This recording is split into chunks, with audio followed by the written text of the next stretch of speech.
Hello friends. तो जैसा कि मैंने आपको प्रीवियस लेक्चर के माध्यम से त्रिकोणमिति रेशियोज पढ़ाई, त्रिकोणमिति सारणी पढ़ाई और हमने पाइथागोरस प्रमेय सीखी। आई होप कि आपने वो वीडियो देख ली होगी। अगर फ्रेंड्स आपने वो वीडियो नहीं देखी है तो आप वो वीडियो देख लें, और ये वीडियो आपको तभी समझ में आएगी क्योंकि आज हम इस वीडियो में उसी से रिलेटेड, उन्हीं टॉपिक से रिलेटेड पहले तो क्वेश्चंस करवाऊंगा, और आज अपन बहुत ही शानदार टॉपिक पढ़ेंगे ट्रिग्नोमेट्री में क्वाड्रेंट। तो देखिए फ्रेंड्स, सबसे पहले तो मैं आपको उन रिलेटेड उन क्वेश्चंस को करवाता हूँ जो उससे संबंधित है। तो फ्रेंड्स, तो मैंने आपको ये क्वेश्चन बताए हैं, ये क्वेश्चन उसी से रिलेटेड है जो मैंने आपको प्रीवियस लेक्चर में जो चीज बताई थी पाइथागोरस प्रमेय। तो देखिए, प्रश्न में दिया गया है कि कोण 90 डिग्री है, AC बराबर 5 डिग्री है और AB बराबर 12 डिग्री दिया है, और अपन को वैल्यू निकालनी साइन थीटा और कोसेक थीटा की। तो देखिए, अब ये है समकोण त्रिभुज। तो अपन इसका पहले सॉल्यूशन करते हैं। सॉल्यूशन कैसे होगा, सबसे पहले तो मैं इसी को यहाँ पे उतार लेता हूँ, ऐसे कैसे। अब फ्रेंड्स, ये तो दिया हुआ है थीटा एंगल, अपन जानते हैं तो थीटा एंगल होता है इस तरह से, ये होता है समकोण। अब ये दे रखा है कोण ए, तो अपन को कोण ए 90 दिया है, तो अपन को ए यहाँ ही लेना पड़ेगा। यहाँ ए तो यहाँ बी हो जाएगा और यहाँ सी हो जाएगा। ए बी AC बराबर दिया है 5, तो AC बराबर ये हो जाएगा 5। ए बी बराबर दिया है 12, तो ए बी बराबर हो जाएगा 12। ये 90 डिग्री है फ्रेंड्स। मैंने आपको बताया था 90 के सामने क्या होता है, कर्ण होता है। कर्ण की वैल्यू अपन को निकालनी है। अपन को दिया हुआ है थीटा के सामने होता है लंब, लंब की वैल्यू दी हुई है अपन को, और ये होता है आधार, आधार की वैल्यू अपन को दी हुई है। तो सबसे पहले तो मैं पाइथागोरस प्रमेय से कर्ण की वैल्यू निकाल लेता हूँ। कर्ण की वैल्यू निकालिए फ्रेंड्स। क्या होती है पाइथागोरस प्रमेय, कर्ण स्क्वायर बराबर लंब स्क्वायर प्लस आधा स्क्वायर।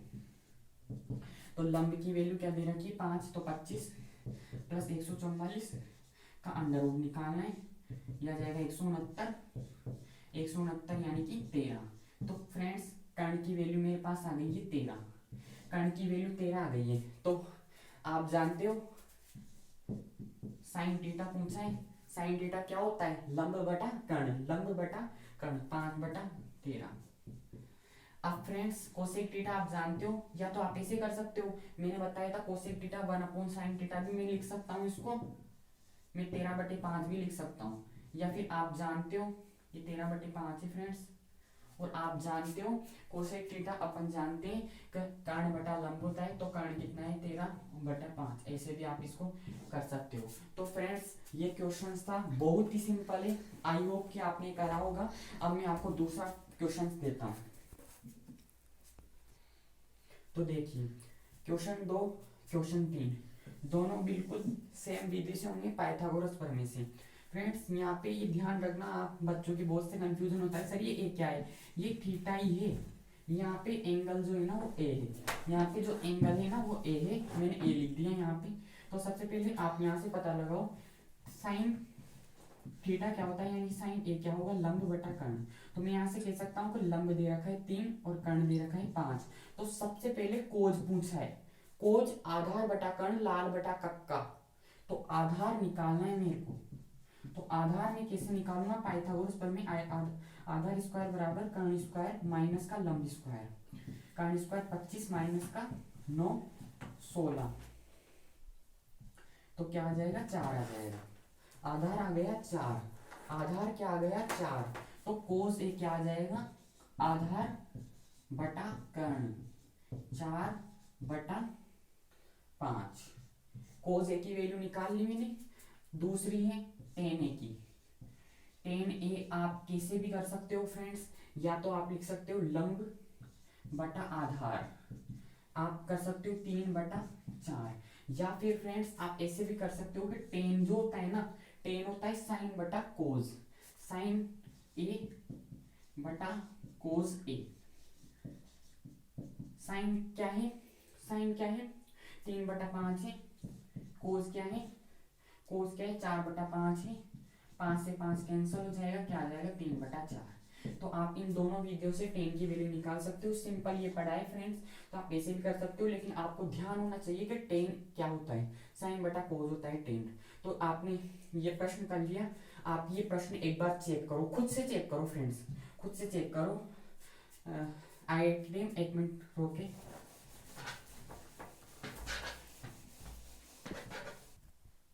आई होप फ्रेंड्स कि आपने ये प्रश्न एक बार खुद से चेक करके देखा होगा। नहीं देखा है तो मैं बताता हूँ फ्रेंड्स। कोसेक दे रखा है। कोसेक क्या होता है, पहले तो आपके माइंड में ये आना चाहिए। कोसेक होता है कर्ण बटा लंब।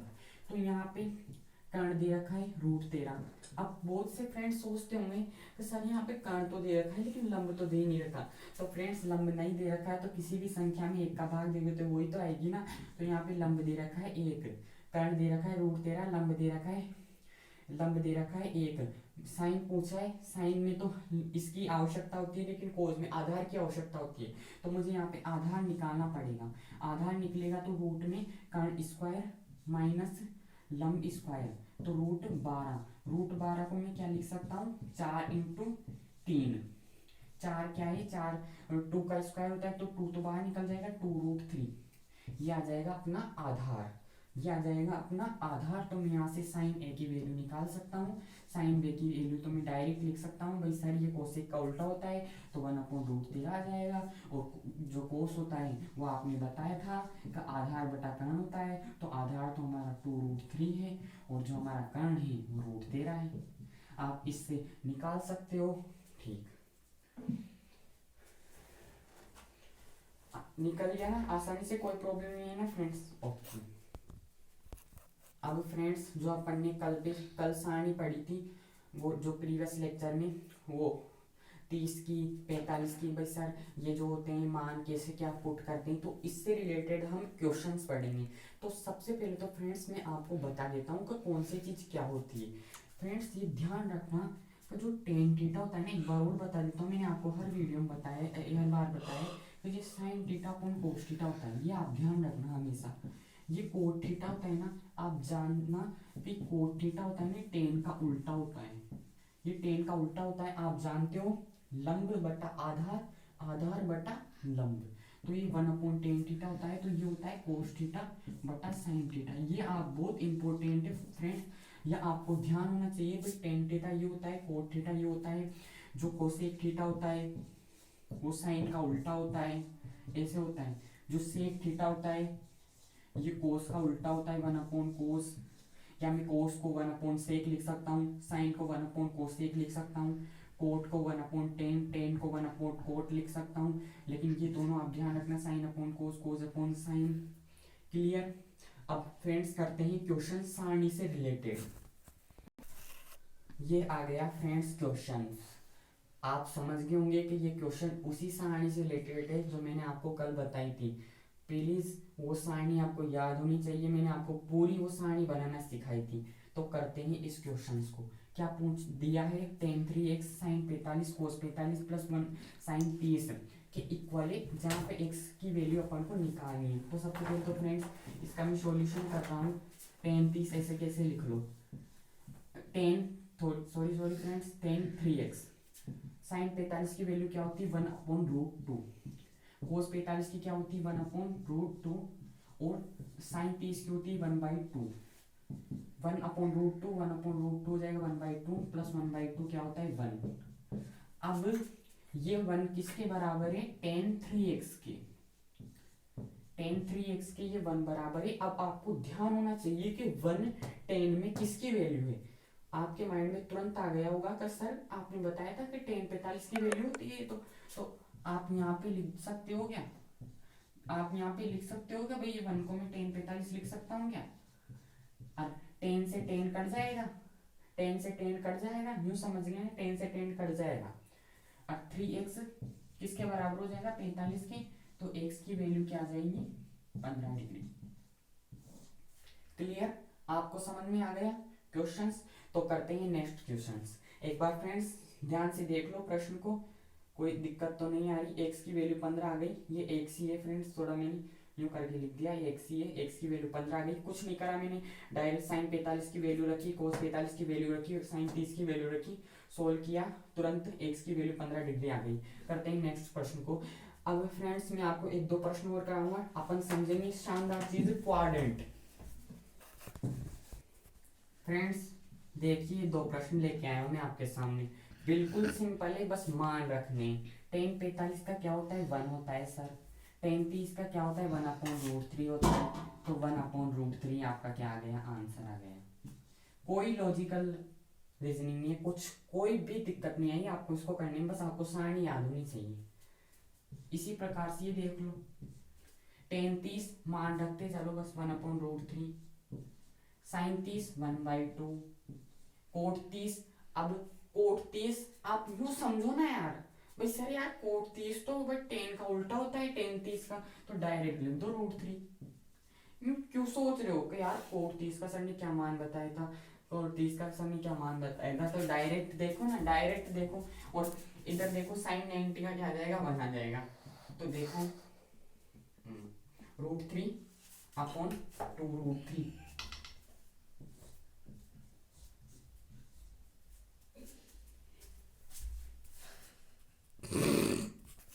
तो देखिए फ्रेंड्स, थोड़ा सा टेक्निकल इश्यू हो गया था, इस वजह से प्रॉब्लम आ गई।